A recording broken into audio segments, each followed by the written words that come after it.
네. 우리 옆에 있는 사람 보고 좀 같이 격려해 주면서 한번 시작하겠습니다. 당신이 있어 내가 행복합니다.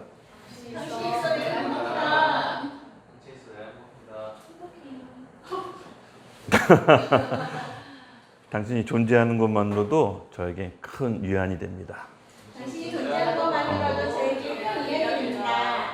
아멘. 무엇보다도 가장 중요한 건 이곳에 하나님이 우리와 함께 계시다는 거겠죠? 아멘. 믿습니다. 그것만큼 가장 큰 위안이 없습니다. 위로가 없고요.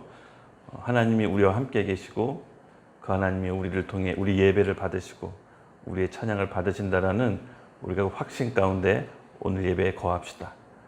하나님의 은혜와 사랑의 위로가 오늘 예배 가운데 충만히 넘치기를 예수님의 이름으로 기도하고 축복합니다. 우리 마음의 문을 엽시다. 하나님께서 우리에게 부어주시는 은혜를 제때 우리가 받기 위해서는 우리 마음의 준비가 필요합니다. 항상 신앙생활은요, 일방적인 관계가 아니에요. 우리가 준비가 안 됐는데 하나님께서 준비 안 된 우리 마음을 헤집고 들어오시지 않습니다. 우리가 준비가 된 만큼 하나님께서 우리에게 은혜를 부어주실 줄로 믿습니다. 우리 같이 오늘 천국의 시작이라는 주제로 벌써 킹덤 오브 헤븐 24번째 시간이 다가왔습니다. 24번째 거듭하면서 왜 갑자기 천국의 시작이냐 주제를 보고 좀 의아하신 분이 계실 수도 있겠죠? 네. 그렇습니다. 그렇지만 오늘 설교 본문 들으면 이게 시작이 되는 게 아니라 이어지는구나라는 것을 아실 수 있을 겁니다. 우리 같이 본문을 함께 읽고 시작하도록 제가 먼저 읽겠습니다. 마태복음 4장 12절에서 25절 말씀. 예수께서 요한이 잡혔음을 들으시고 갈릴리로 물러가셨다가 나사렛을 떠나 스불론과 납달리 지경 해변에 있는 가버나움에 가서 사시니 이는 선지자 이사야를 통하여 하신 말씀을 이루려 하시니라.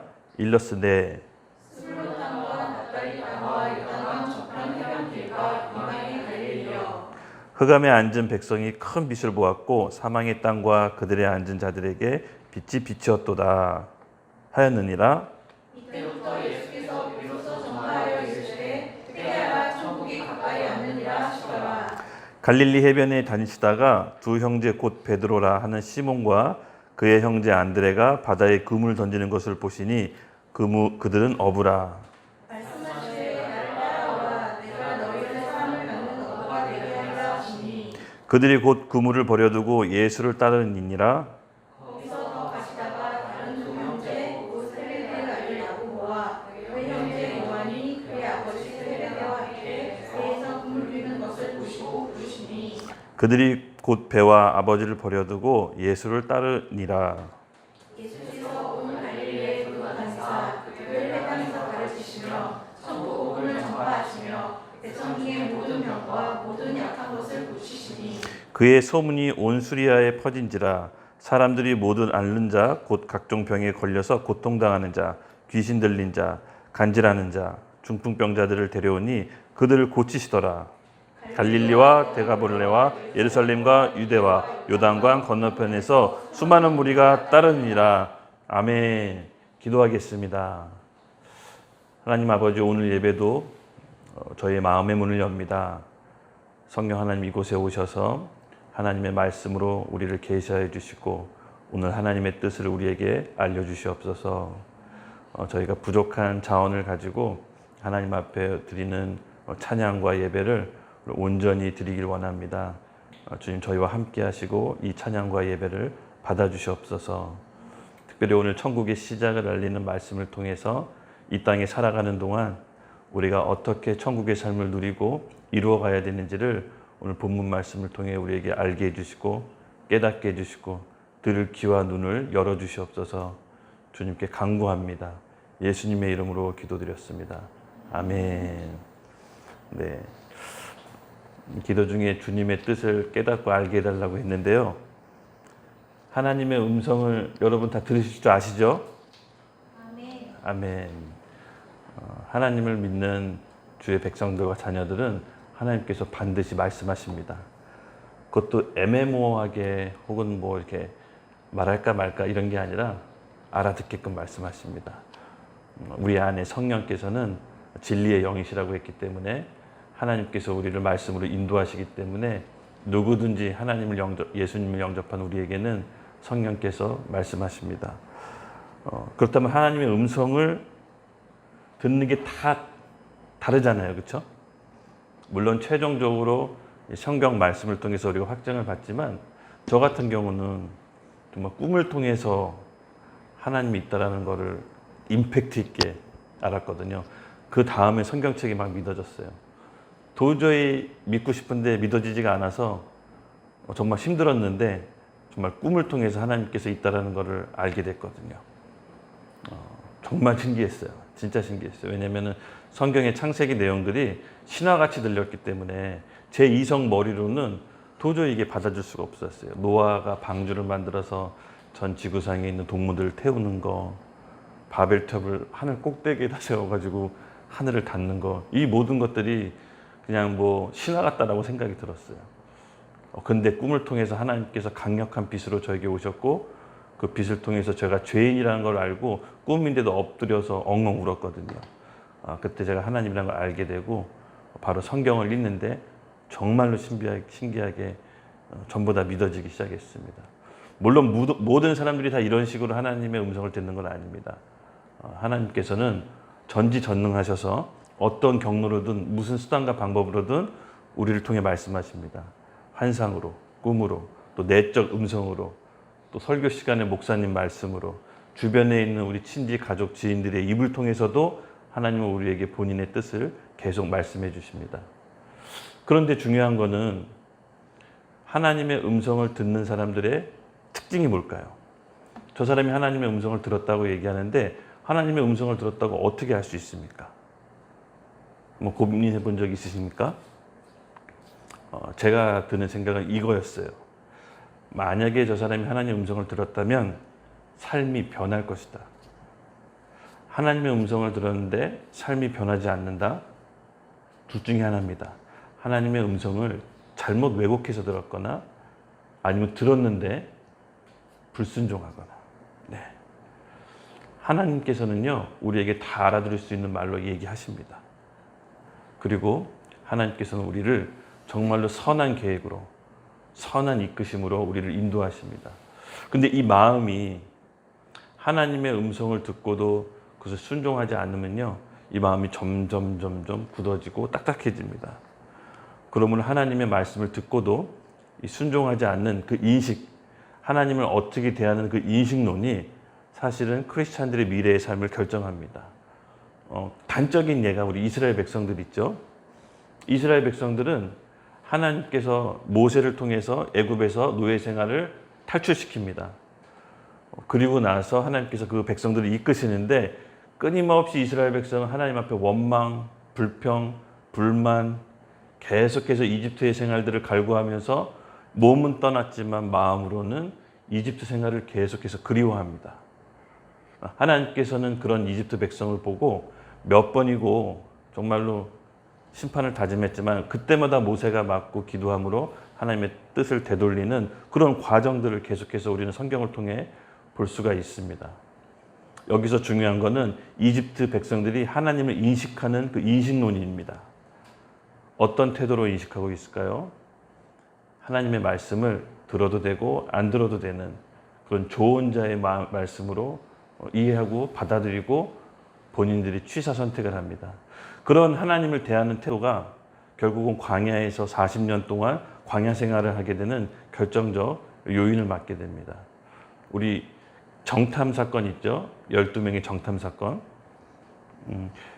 가나안의 목전에 두고 하나님의 명령으로 모세가 12명의 정탐꾼을 가나안 땅에 보냅니다. 근데 가나안 땅에 정탐하고 왔는데 백성들의 여론이 두 갈래로 딱 갈라져요. 우리 거기 가면 죽는다. 엄청난 거인들이 있다. 그리고 하나님의 말씀을 거부합니다. 급기야 그들은 눈에 보이는 리더 모세를 끌어내려서 새로운 리더를 세워서 이집트로 돌아가자까지 얘기해요. 하나님께서 너무 분노하셨습니다. 근데 이 모세가 또 하나님을 막죠. 지금 한 번만 더 이 백성들을 위해 마음을 돌이켜달라고. 그때 하나님의 마음을 속 시원하게 해주는 갈렙 있죠. 아니다라고 얘기합니다. 모든 여론을 뒤엎고 하나님께서 우리에게 주시기로 한 땅을 우리가 들어만 가면 우리가 이길 수 있다라고 믿음의 눈으로 선포합니다.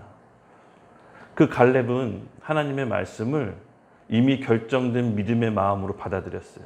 하나님이 말씀하시는 거라면 우리가 믿음으로 취하기만 하면 이 싸움에서 이길 수 있다라고 믿음의 눈으로 바라봅니다. 한쪽은 하나님의 말씀을 조언자, 다른 한쪽은 하나님의 말씀을 주언으로 이미 결정된 말씀으로 여기고 취합니다. 조언은 듣는 사람이 들을지 말지를 결정합니다. 그러나 주언은 말하는 사람이 결정합니다. 이 두 부류가 하나님을 대하는 인식의 태도가 결국 그들의 운명을 완전히 달라놓게 합니다. 똑같이 40년 동안 광야 생활을 했지만 모세를 따르는 모세 세대들은 40년 동안 모두 다 죽고 갈렙과 여호수아의 세대들은 약속의 땅, 천국으로 비유할 수가 있는데 약속의 땅으로 들어가게 됩니다. 우리의 모습도 이와 같이 비슷합니다. 하나님은 우리가 어떻게 인식하고 있습니까? 신앙생활을 오래 했지만 하나님의 음성도 들을 줄 알지만 여전히 우리 가운데 하나님의 음성을 조언으로 받아들이는 마음의 태도, 하나님을 그렇게 조언자로 인식하는 태도가 결국은 우리의 삶을 광야 가운데 머무르게 합니다. 우리가 오늘 예배를 통해서 그런 태도가 있는지 한번 살펴보고 기도 시간에 같이 회개했으면 좋겠어요. 저는 개인적으로 지금 제 삶이 광야에 있다라고 봐요. 그런 느낌과 감동이 계속 들어요.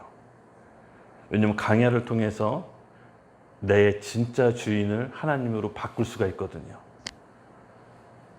광야가 없으면요, 여전히 내 삶에 내가 주인이 되어서 하나님을 조언자로, 하나님 여기까지만 얘기하세요. 저도 다 안다고요. 선을 넘지 말아주세요. 여기까지만 매기하세요. 제가 결정할 겁니다. 결국 그러한 태도로 내 인생을 계속해서 끌고 갈 거란 걸 알고 있기 때문에 광야는 내가 죽고 다시 태어나는 거듭날 수 있는 좋은 기회라는 것을 저는 알고 있습니다. 그래서 이 광야의 시간이 억울하거나 힘들거나 물론 힘든 게 있겠죠. 하지만 이 광야의 시간이 하나님이 주신 특별한 선물이라고 인식의 전환을 하는 순간 하나님이 내 인생의 진짜 참 주인으로 온전히 모시게 되는 그런 귀한 시간이 됩니다. 결국 모세 세대는 광야를 거쳐서 죽고 내 안에 여호수아 세대는 새로 부활해서 가나안 땅에 들어가는 겁니다. 광야는 십자가를 통과하는 길입니다. 내가 죽고 예수와 함께 다시 사는 이 광야의 시간을 저와 여러분이 함께 걸어갑시다. 하나님께서는 가고자 하는 최종 목적지가 있습니다. 바로 약속의 땅, 하나님이 통치하고 다스리는 나라, 성령이 통치를 받는 나라, 바로 내 안에 성령께서 천국이 임해야 우리가 실제로 이 땅에 임할 때 천국에 들어갈 수가 있는 겁니다. 오늘날 우리 교회 시간이 바로 광야와 같은 시간이라고 저는 믿습니다. 하나님께서 우리를 통치하시고 다스리고 싶어 하십니다. 그 부르심에 우리가 응답합시다. 광야에 있어? 너무 믿음이 없고 신앙이 없는 거 아니야? 여러분, 그게 아닙니다. 신앙 좋은 사람들이 광야를 통과할 수가 있는 겁니다. 여전히 이집트에 나와서 가나안 땅을 바라보면서 광야 앞에서 얼짱얼짱거리는 사람들이 너무 많아요. 들어가긴 싫고 그렇다고 해서 천국은 또 가고 싶은 마음. 그것을 통과하기 위해서는 광야로 들어가야 됩니다. 우리 안에 있는 모세 세대는 십자가에서 죽고 여호수아 세대가 새롭게 일어나 천국으로 우리를 이끌어 주시는 분이 바로 예수님이십니다. 이런 성령에 대한 인식론이 하나님에 대한 인식론이 우리 가운데 완전히 자리 잡히기 위해서는요, 우리 뿌리 깊은 우리 안에 내가 주인이 되고 싶은 그 교만, 그 죄의 근본, 이것이 광야의 시간 동안 완전히 죽고 다시 태어납니다. 올해 우리 2023년도 제가 처음에 우리 말씀을 전할 때 올 초에 했던 거 기억납니까? 혹시? 올해는 우리가 경험했던 거 우리가 익숙히 알고 있던 신앙 패턴, 또 내가 익숙했던 그런 모든 것들 다 내려놓고 정말 성령께서 우리를 통해 어떻게 이끄시는지 같이 경험해 보자고 했던 말 기억나시죠? 저는 이걸 계속 감을 놓치지 않고 가고 있어요. 정말 올해는 범상치 않았어요. 시작부터. 내가 계획해놨던 거, 내가 생각해놨던 거, 내가 익숙한 그런 신앙의 패턴들이 하나도 적용이 안 되고 시작부터 완전히 무너지기 시작했습니다. 오히려 그런 순간 하나님께서 진짜 저의 주인이 되셔서 이렇게 이끄신다는 것이 제가 느껴졌어요. 그게 훨씬 더 우리에게 유익하다는 것을 제가 알게 됐어요. 벌써 우리 5월달 들어왔죠. 올해도 어느덧 얼레벌레 하다 보니까 중반을 향해 접어들고 있습니다. 그만큼 시간은 너무 빨리 갑니다. 우리가 이 시간, 특별한 이때를 허비하지 맙시다. 준비하는 시간입니다. 광야를 거쳐야 약속의 땅으로 갈 수 있습니다. 하나님의 말씀을 아직도 내가 조언으로 듣고 있다면, 내가 하나님의 말씀을 내가 주인이 돼서 취사 선택하고 있다면 오늘 이 기간, 올 한 해 그것을 끝냅시다. 이젠 지겹지 않아요. 제 자신을 어렵게 가만히 자고 제 자신을 바라보면 너무나 고집이 세서 정말 제 자신이지만 제 마음을 찢고 싶어요. 정말 하나님께서 조명해 주시고 그 고집스러움 그렇게 경험하고도 바뀌지 않는 내 자신을 볼 때 성령께서 도와주시지 않으면 절대로 사람은 변하지 않는다는 것 또한 저를 통해서 알 수가 있어요. 결국 하나님의 음성을 들을 줄 안다는 사람은 하나님 말씀에 순종할 줄 아는 사람입니다. 그 사람은 삶이 변하게 돼 있고 반드시 회개하게 돼 있습니다. 우리가 이 삶을 통해 온전히 나아가는 올해 2023년도가 됩시다. 아멘. 네. 그리고 제가 또 한 가지 당부하고 싶은 거는요. 특히 신앙생활을 오래 했지만 10년, 20년 이렇게 접어들고 있는데 교회에서 좀 답답한 게 있어요. 그러니까 나라는 아젠다, 나. 10년 전 신앙이나 지금 현재의 신앙이나 나라는 문제에서 벗어나지 못하고 내 감정, 내 느낌, 내 경험, 내 문제, 내 직장, 내 문제, 나라는 아젠다를 벗어나지 못하는 신앙이 아직도 여전히 있다는 겁니다. 이제 오늘 우리 나라는 그 괴물을 광야에서 죽입시다.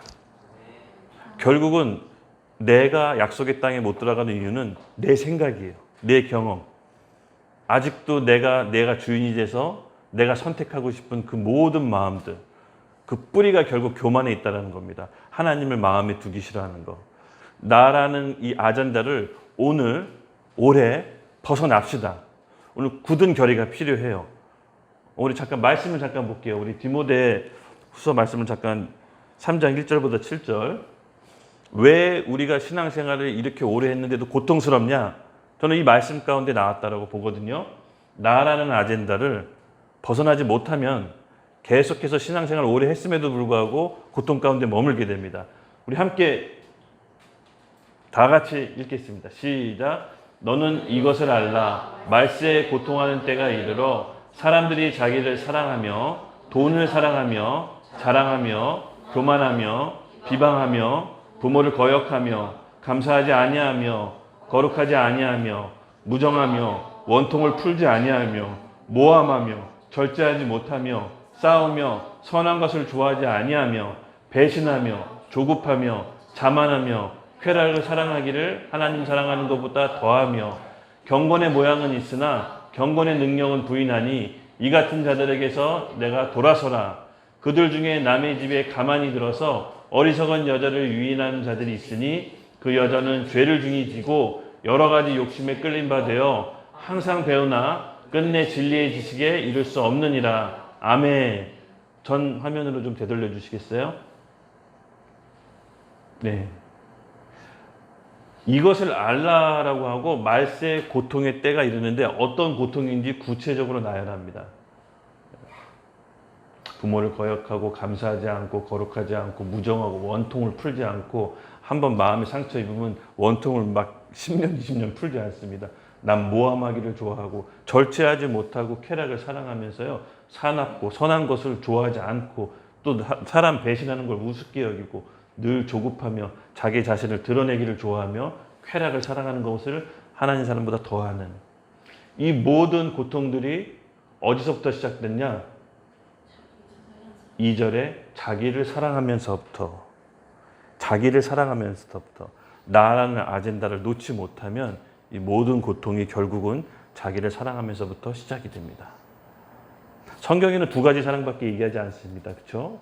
하나님 사랑, 이웃 사랑. 나를 사랑하는 것은 없습니다. 찾아주시면 저한테 한번 알려주세요. 그러므로 나라는 아젠다. 이게 간단치가 않아요. 이 나를 사랑하고 나를 놓지 못하는 게 너무 뿌리 깊어서 10년 전 교회 생활하면서 하는 고민이나 지금 하는 고민 들어보면 나라는 아젠다를 벗어나지 못했어요. 근데 우리 초대교회 사도들, 초대교회 모습을 잘 보면요. 똑같이 이런 문제가 있었어요. 똑같이 자기 문제가 있었어요. 생업을 해야 되고 또 사람들을 돌봐야 되고 가족을 돌봐야 되고 일해야 되고 경제적인 문제, 질병 문제, 몸에 아픈 질병 문제 여러 가지가 있었지만 그것을 뛰어넘는 신앙이 있었는데 그것은 뭐였습니까? 하나님을 사랑하는 성령의 충만함. 이 성령의 충만함이 오늘 우리에게 필요합니다. 그들도 바울도 텐트 메이커라는 직업을 통해서 일을 하면서 교회를 개척하고 복음을 전했어요. 바울이라고 힘들지 않았겠습니까? 삶이.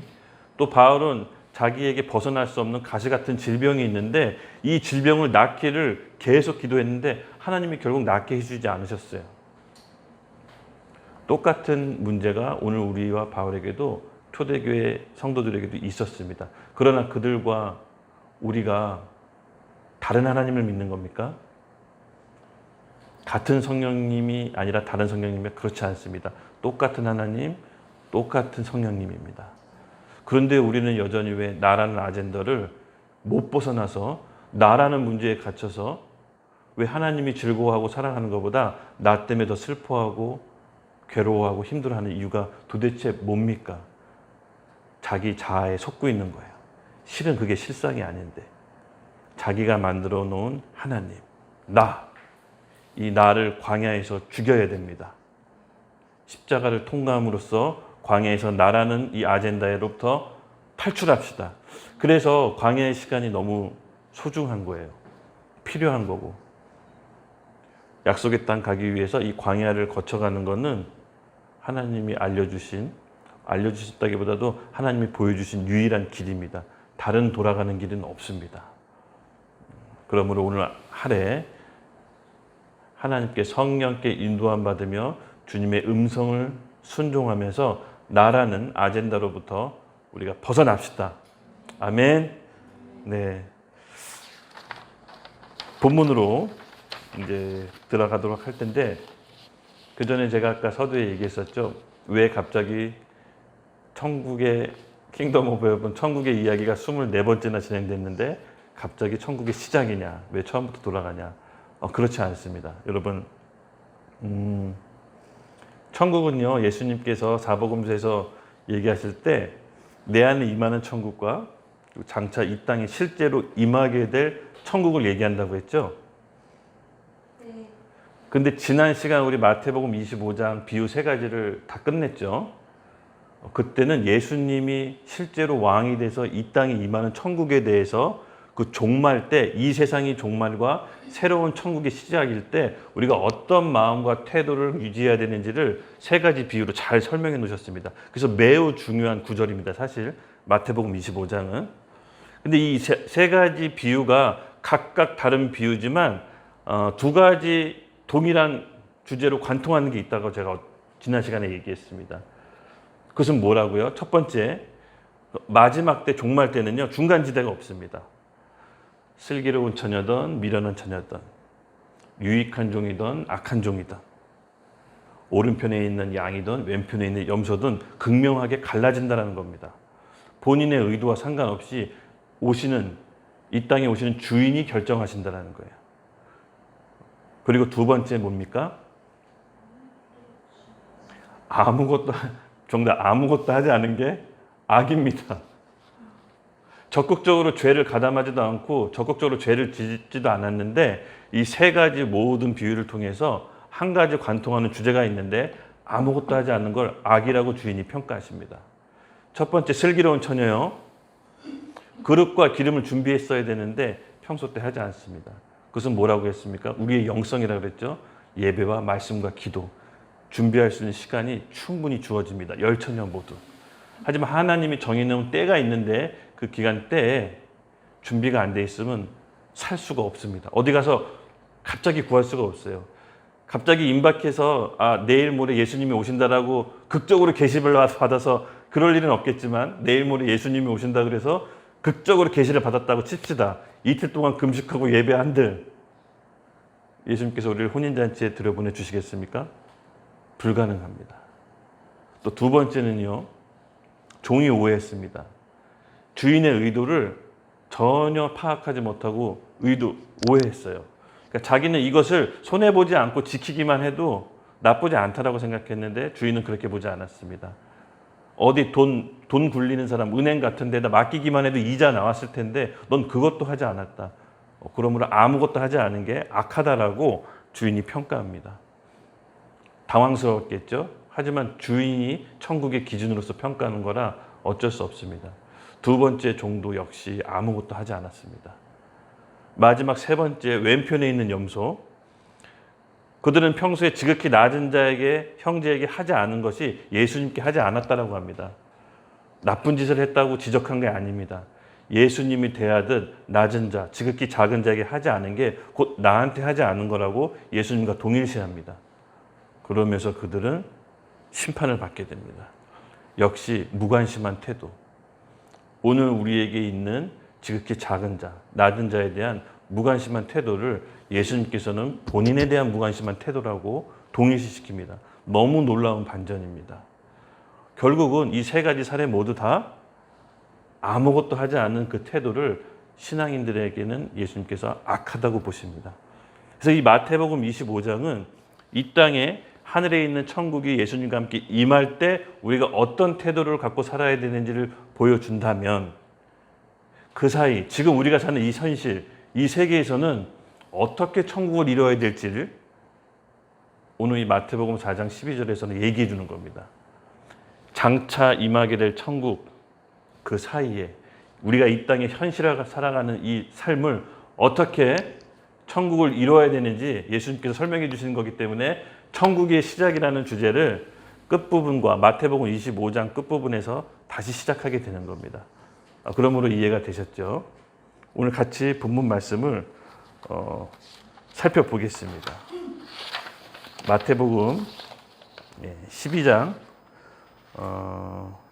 4장 12절 제가 읽겠습니다. 예수께서 요한이 잡혔음을 들으시고 갈릴리로 물러가셨다가 나사렛을 떠나 스불론과 납달리 지경 해변에 있는 가버나움에 가서 사시니 이는 선지자 이사야를 통하여 하신 말씀을 이루려 하심이라 일렀을 때 여기까지 14절까지 읽겠습니다.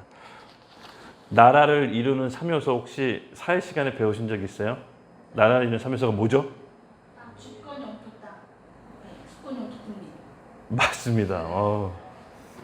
이 세 가지가 있어야 나라로 쳐줍니다. 국민, 주권, 영토. 근데 여기서 눈에 보이는 게 있고 보이지 않는 게 있습니다. 눈에 보이는 건 영토와 국민은 눈에 보입니다. 근데 이 주권은 보이지가 않아요. 이 주권은 법률에 명시되어 있습니다. 이 나라의 주권이 누가 갖고 있는지를 법률에 정의되어 있습니다. 우리나라 헌법에는 우리나라의 주권이 누구에게 있습니까?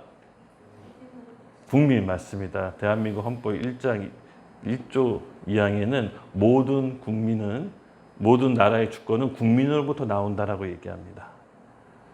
우리나라의 주권은 우리 국민에게 있습니다. 근데 하늘나라는 어떨까요, 여러분?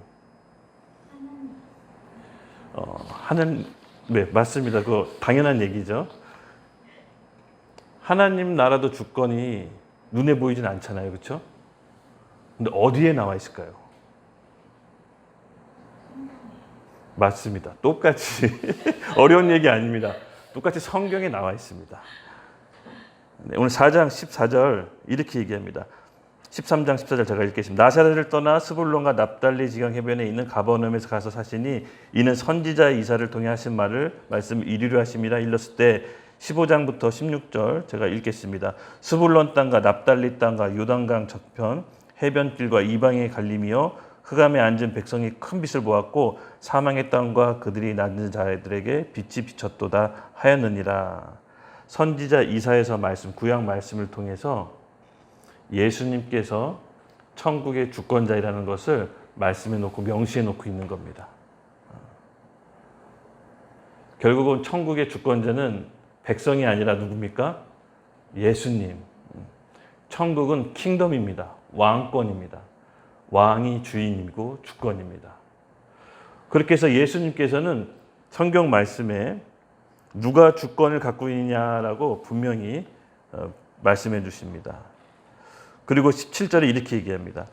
이때부터 예수께서 비로소 전파하여 이르시되 회개하라 천국이 가까이 왔느니라 하시니라. 여러분 이 구절이 뭐라고 생각하세요? 첫 번째 주권이 성경 말씀에 명시되어 있다면 두 번째는 뭡니까? 국민이 필요하잖아요. 그렇죠? 천국의 백성들이 필요합니다. 회개하라 천국이 가까이 왔느니라. 회개하는 사람들은 천국 백성으로 구별짓는 겁니다. 본인의 주권자, 본인의 왕인 예수님께서 본인의 백성을 지금 부르시는 거예요.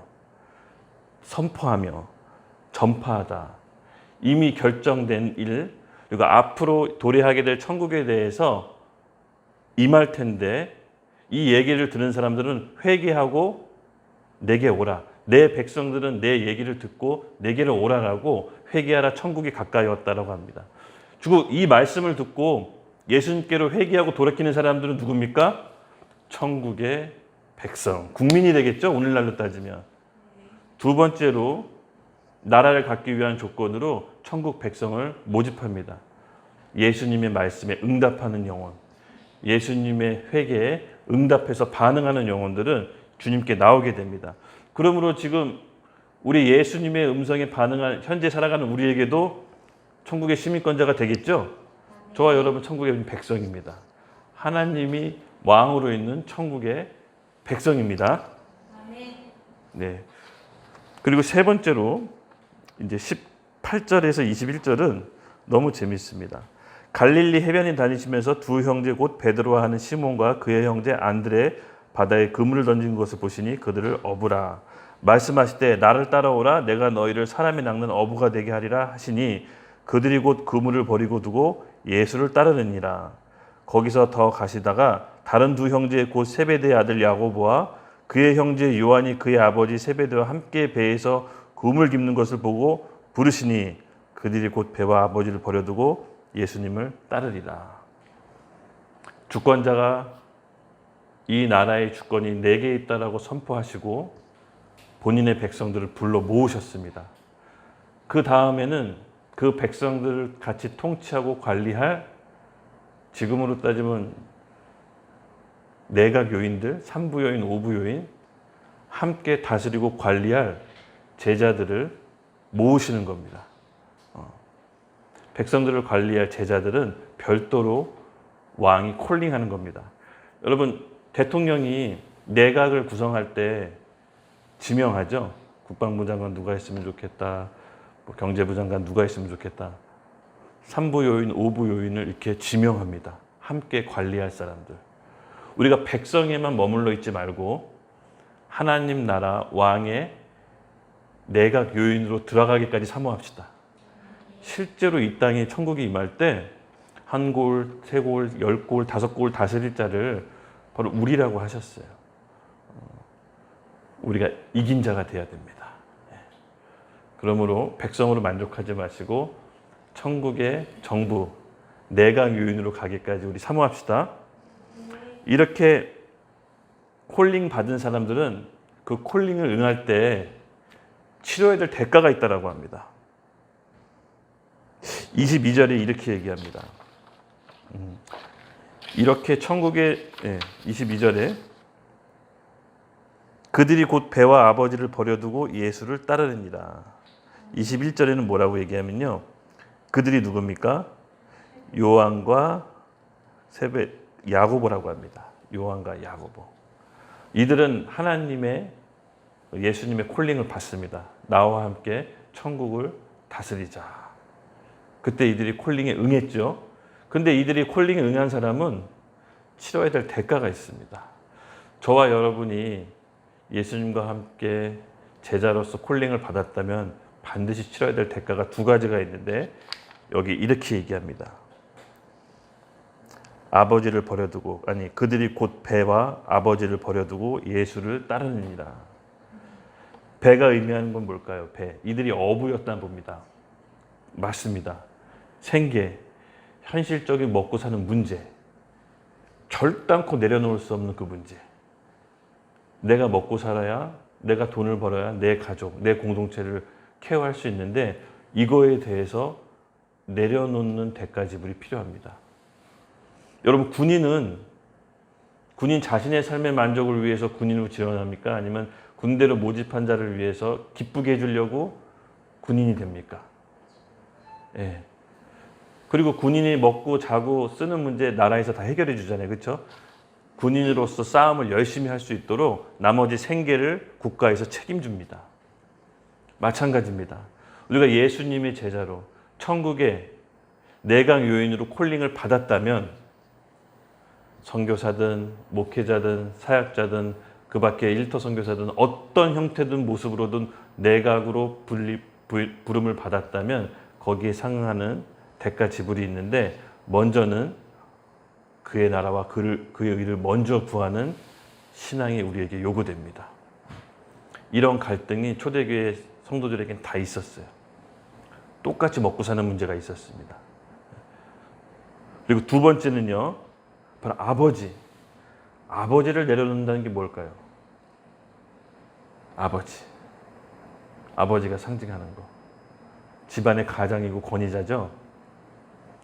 이제 내 안에 있는 주인을 예수님께 바꿔야 되는 겁니다. 최고 권위자는 예수님으로 바꾸는 게 남아 있습니다. 그것은 무엇입니까? 이제 내 개인의 삶이 아니라 예수님의 제자가 된다는 건 공인이 된다는 겁니다. 하나님의 천국의 나라를 다스리는 공인이 된다는 겁니다. 이 두 가지의 대가 지불이 있어야 바로 천국의 내각 요인이 될 수가 있는 겁니다. 여러분들, 이 시기가 우리도 신앙의 성숙함에 따라 하나님께서 거룩하게 요구하실 때가 또 올 수도 있고 안 올 수도 있지만 만약에 온다면 이 두 가지 문제를 해결하셔야 됩니다. 그것은 믿음으로 하는 겁니다. 그의 나라와 그의 의를 먼저 구하라고 했던 그 믿음의 말씀을 붙잡고 할 때 우리는 영원한 삶에서 살게 된 천국에서 다스리는 자로 주님과 함께 있을 겁니다. 이것이 천국이 풀어지는 단계입니다. 그리고 세 번째, 뭐가 남았죠? 나라가 이루어지려면? 맞습니다. 영토가 남아 있습니다. 23절에 예수님께서 이렇게 얘기하십니다. 예수께서 온 갈릴리 두루 다니시다. 갈릴리라는 지명이 본격적으로 나옵니다. 예수님께서 다스릴 땅을 본격적으로 시작하십니다. 갈릴리 두루 다니사. 갈릴리라고 하면 팔레스타인 지역인데요. 그 이스라엘 보면은 북쪽을 좀 가리키는 겁니다. 사해와 지중해 사이에 있는 땅. 나중에 지도를 보면 한번 알려드리고 싶은데 그쪽이 이제 갈릴리 지방입니다. 거기서부터 예수님의 영토로 삼으신 거예요. 여기서부터 내가 다스리겠다. 근데 어떻게 다스립니까? 세상 권력자랑 다스리는 모습이 여러분 너무 전혀 다릅니다. 이 세상 권력자는 어떻게 다스리죠? 공권력이 있죠. 경찰, 또 군인이 있죠. 군대가 있죠. 무력이 있고 여러 가지 사정기관들이 있습니다. 수사할 수 있는. 그 힘이 있기 때문에 함부로 세상 권력을 가진 사람을 막대할 수가 없습니다. 근데 예수님이 통치하고 다스리는 거, 본인의 영토를 어떻게 다스립니까? 그 다음 구절을 읽어보겠습니다. 갈릴리를 두루 다니사 그는 회당에서 가르치시고 천국 복음을 전파하시고 백성 중에 모든 병과 모든 약한 것을 고치시니 가르치고 전파하고 고치시는 일을 예수님의 통치 행위로 삼으십니다. 선교사님들이 100여 년 전에 우리나라에 와서 가장 먼저 했던 게 뭔지 아세요? 학교를 세워서 가르치고, 교회를 세워서 복음을 전파하고, 병원을 세워서 고치시고, 주권자인 예수님의 대리자로서 똑같이 이와 같이 천국의 나라를 가리키고 전하고 고치시는 일을 하십니다. 놀랍지 않으세요? 바로 예수님의 통치는 세상 권력과 힘과 무력으로 하는 것이 아니라 본인의 통치 방법, 가리키고 전하고 고치시는 일로 하나님 나라의 본인의 영토를 점점 넓히십니다. 천국의 삶은 죽어서 가기 위해서 이 땅에서 참고 고집감내해서 견디라고 있는 것이 아니라 예수님의 천국의 삶이 우리 실제 사는 삶 통해 펼쳐지라고 주시는 겁니다. 그것은 막연한 것이 아니라 추상적인 것이 아니라 예수님께서는 실제 우리의 삶에 관심이 많으시고 실제 우리가 사는 이 세상을 고통스럽게 살기를 원치 않으십니다.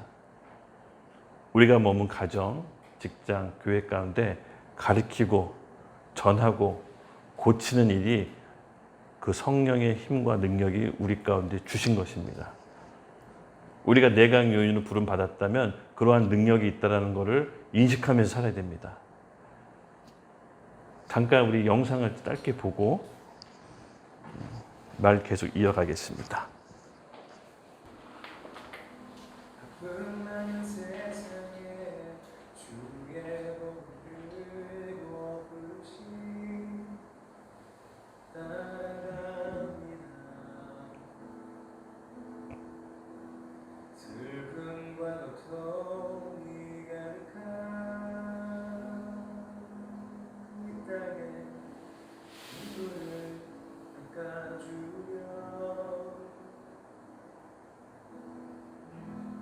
어쩌면 내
네, 보시는 바와 같이 한 100여 년 전이죠. 우리 선교사님들이, 제가 말씀드린 선교사님들은 우리 예수님의 내각의 요인들이었겠죠. 예수님의 명령의 주권자들의 순종해서 전혀 보이지 않는, 마음을 알 수 없는 흑암과 같은 우리나라 조선에 와서 가르치고 전하고 고치는 사역을, 예수님의 통치 행위를 펼쳤습니다. 아마 그때는 앞이 보이지 않았겠지만 지금 우리 교회, 우리나라를 보면 이렇게 교회가 많이 세워질 줄도 본인도 몰랐을 거예요. 그렇죠? 하나님의 나라는 너무 놀랍습니다. 비록 시작은 자꾸 눈에 보이지 않지만 그것은 결국은 엄청나게 커져서 하나님의 천국을 이루게 되는 것입니다. 우리의 믿음도 마찬가지예요. 우리 믿음이 비록 지금은 작고 연약하고 매일매일 달라지는 것 같아 보이지만 우리가 예수님께 붙어 있기만 하면, 그 가지가 된다면 결국은 열매 맺게 돼 있습니다. 그러므로 우리가 하는 것은 예수님께 붙어 있는 겁니다. 여러분 꼭 떨어지지 말고 붙어 계십시오. 언젠간 열매를 맺게 될 것입니다. 지금 내 모습을 보고 좌절하거나 낙담하시면 안 됩니다. 하나님은 우리를 천국의 3부 요인, 5부 요인으로 보고 계십니다. 결국은 열매 맺는 삶으로 우리를 이끌어 주실 것을 믿습니다. 24절, 그의 소문이 온 수리아와 퍼진지라 사람들이 모든 앓는 자, 곧 각종 병에 걸린 자, 고통당하는 자, 귀신 들린 자, 간질하는 자, 중풍병자를 데리고 오니 그들을 고치시더라. 천국에서 이 모든 것이 여러분 불법입니다. 이 병 고치고 가난한 자를 돌보고 하는 그 모든 것들을 예수님의 제자인 우리가 이 땅에 살아가는 동안 하기를 원하시는 겁니다. 우리에게 그런 능력이 있습니다. 우리에게는 창조주의 영이 있습니다. 우리에게 회복의 영이 있습니다. 우리에게 살아나는 소망의 영이 있습니다. 그 영을 인식하며 사십시오. 예. 지금 내 현재의 모습은 과거의 삶의 결과입니다. 이것 또한 부인할 수 없는 현실입니다. 그러나 여기서 내 현실의 모습을 보는 게 아니라 내가 지금 어떻게 선택하고 하나님을 바라보느냐에 따라서 미래의 내 모습이 결정되기 때문에 지금 내 삶 가운데 천국이 이루어지는 게 너무 중요합니다. 예수님께서는요, 그의 통치 행위를 그의 사랑하는 교회, 그의 신부로부터 이루기를 원하십니다. 두세 사람이 모인 곳에 나도 너희와 함께 있겠다는 약속의 말씀을 붙잡고 우리가 함께 공동체 안에서 천국을 이뤄갑시다. 그것이 바로 천국의 시작입니다. 오늘 부제가 제가 뭐라 그랬죠? 천국의 건국 과정. 예수님께서 이 땅에 살아가는 이 현실 속에서 어떻게 천국을 건국하는지 오늘 과정을 우리 같이 함께 배웠습니다. 그렇죠? 잊지 맙시다. 결국은 예수님께서 왕권으로 이 땅에 실제로 임할 때 우리가 천국 과정을 밟았는지 안 밟았는지를 보실 것 같아요. 천국의 주인이신 주님께서 우리를 그 길로, 저와 여러분을 3부 요인, 5부 요인으로 초청해 준다는 것이 저는 느껴져요. 그러므로 현재 내 모습을 보지 말고 장차 변하게 될 모습을 우리가 서로 보면서 격려해 주고 기도해 줍시다. 먼저는 기도해야 돼요. 먼저는 기도해야 돼요. 우리가 함께 이뤄질 것을 믿습니다. 우리 같이 보라자매 나오셔서 찬양 한 곡 하면서 예배하고 기도하기 원합니다. 기도했으면 좋겠는데 한 가지만 같이 우리 깊게 기도하고 마무리하도록 하겠습니다. 오늘 메시지는요, 사실은 뭐 이렇게 나라의 3요소로 해서 천국이 우리 가운데 시작한 이루어지는 과정을 이렇게 쭉 살펴봤지만 중요한 한 가지 포인트가 있습니다. 그것은 하나님을 바라보는 인식입니다. 이게 우리 가운데 먼저 자리 잡으셔야 돼요. 이게 아직 안 됐다면 여러분 회개하십시오. 회개는 원래 내가 있던 자리로 되돌아가는 것입니다. 내가 잘못한 것에 대해서 껌껌이 용서하는 것은 나중 문제고요. 진짜 내 안에 하나님을 주권자로, 왕으로서, 주인으로서 먼저 모시는 겁니다. 천국의 주인인 예수님을 내 삶의 주인으로 모시는 것이 우리가 먼저 해야 될 첫 번째, 내 안에 이루어져야 될 천국의 시작입니다. 그렇죠? 마음밭이 영토라면 그 주권자를 예수님으로 먼저 원위치 합시다. 하나님 감사합니다. 오늘 우리 마음 가운데 천국의 시작을 알립니다. 주님, 우리 예수님을 우리 마음의 주권자로서 다시 한번 온전히 모셔드립니다. 주님의 말씀을 주언으로 받아들이며 믿음으로 약속의 땅에 들어가서 준비되는 올해 2023년도가 되게 해주시고 그의 말씀에 반응하며 순종하는 우리에게 하나님의 천국 백성을 다스리는 3부 요인, 5부 요인으로서 저희를 사용하여 주시옵소서. 성령이 함께 하심을 믿습니다. 여러분이 모인 모든 청년들 예수님 축복해 주시고 마음 가운데 새 소망과 산 소망으로 다시금 살아갈 수 있도록 은혜를 베풀어 주시옵소서. 감사하며 예수님의 이름으로 기도드렸습니다. 아멘. 하나님 감사합니다. 또 오늘 이렇게 선교 보고와 또 우리 구제부의 보고를 들으면서 정말 하나님 나라가 이 공동체에 시작됐음을 믿습니다. 하나님의 통치가 우리 공동체를 통해서 이루어지게 해주시고 하나님 아버지 천국 우리가 가는 그날까지 천국의 일이 시작되게 해 주시옵소서. 감사하며 예수님의 이름으로 기도드렸습니다. 아멘. 고생하셨습니다.